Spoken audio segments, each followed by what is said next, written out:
వికారాబాద్ జిల్లా లగచర్ల ఘటన ముమ్మాటికి కేటీఆర్ కుట్రేనని విమర్శించారు మంత్రి శ్రీధర్ బాబు. సానుభూతి కోసమే కేటీఆర్ పదే పదే అరెస్ట్ అంటున్నారని చెప్పారు. కలెక్టర్పై దాడి జరిగినా బీఆర్ఎస్ నేతలు ఖండించలేదని ఫైర్ అయ్యారు. అమాయక గిరిజన రైతులను బీఆర్ఎస్ రెచ్చగొడుతుందని చెప్పారు మంత్రి. రైతులు కానివారు లగచర్లలో కలెక్టర్పై దాడి చేశారని ఆరోపించారు. ప్రజాభిప్రాయం కోసం వెళ్తే అధికారులపై బీఆర్ఎస్ దాడి చేయించిందని చెప్పారు శ్రీధర్ బాబు. మాజీ శాసనసభ్యులు మేమెవరైనా వస్తే కొడతాం, కొట్టి తీడుతాం, బుద్ధి చెప్తామని చెప్పింది వారా? మేము ప్రభుత్వ అధికారులను తరిమి కొడతాము అని స్పష్టంగా చెప్పింది టీఆర్ఎస్ పార్టీకి సంబంధించిన వారి అగ్రనేతలు. మేమేమన్నాము?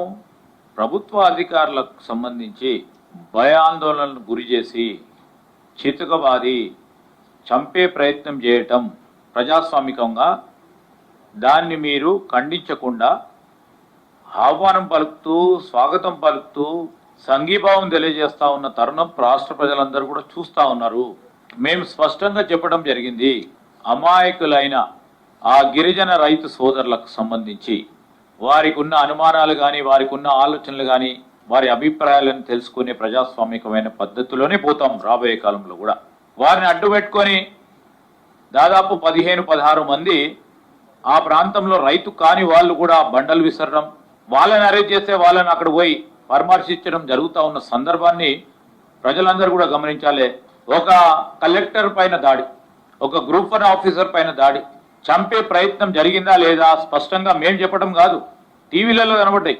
ప్రజాస్వామిక పద్ధతిని అవలంబిస్తూ ముందుకు నడిచినాం తప్ప బలవంతంగా మీరు ఈరోజు దీనికి ఒప్పుకోవాలని చెప్పడం జరగలేదు. కలెక్టర్ గారు పోయి వారి అభిప్రాయ సేకరణ భాగంలోనే వారికి ఎక్కడికి వెళ్ళడం జరిగింది. దాన్ని బుల్డోజ్ చేసి మేము ఈ విధంగా చేస్తున్నామని ఎక్కడ కూడా చెప్పలే. ఈ రోజు కూడా చెప్తా ఉన్నాం మేము స్పష్టంగా. మేము ప్రజాస్వామికమైన పద్ధతిలో అక్కడ ఉన్న రైతు సోదరులు కానీ భూమి కోల్పోతా ఉన్న మా మిత్రులకు సంబంధించి వారికి ఏవైతే ఆలోచన ఉందో, అనుమానాలు ఉన్నాయో, లేకుంటే వారి అభిప్రాయాలు ఉన్నాయో తెలుసుకొని నివృత్తి చేసి వారిని కన్విన్స్ చేసే ఈరోజు మేము ఇండస్ట్రీస్లను తీసుకొచ్చే ప్రయత్నం కొనసాగింపు జరుగుతుంది. ఎందుకంటే పరిశ్రమ అనేది రాష్ట్ర ప్రగతిలో ఒక ప్రధానమైన చిహ్నం. ఇక మేము అన్నిటికీ అవరోధిస్తాం, దీన్ని ముందుకు నడవద్దు, ఇండస్ట్రీ రావద్దు, ఈ రాష్ట్రం భయభ్రాంతులకు ఎక్కడో ఇంత పూర్వకం కొన్ని రాష్ట్రాల్లో ఉంటుండే ఆ విధమైన ఒక భయంకరమైన పరిస్థితి వాతావరణం క్రియేట్ చేయాలి, కాంగ్రెస్ పార్టీ ప్రభుత్వం సంబంధించిన అధికార యంత్రాంగాన్ని భయపెట్టియాలి అని ఒక అభిప్రాయం. ఇది కరెక్టా? ఈ తెలంగాణ సమాజానికి, తెలంగాణ సంస్కృతిలో ఎప్పుడైనా ఉందా?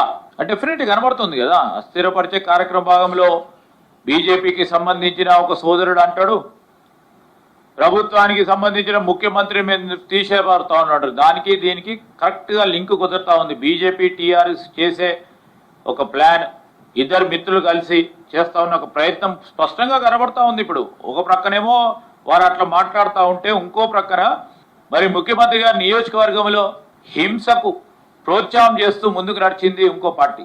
అంటే మీరు ఆలోచన చేయండి, దేర్ ఇస్ అ రిలేషన్. విచారణ ఈరోజు ఒక సీనియర్ పోలీస్ అధికారి పర్యవేక్షణలో విచారణ జరుగుతూ ఉంది.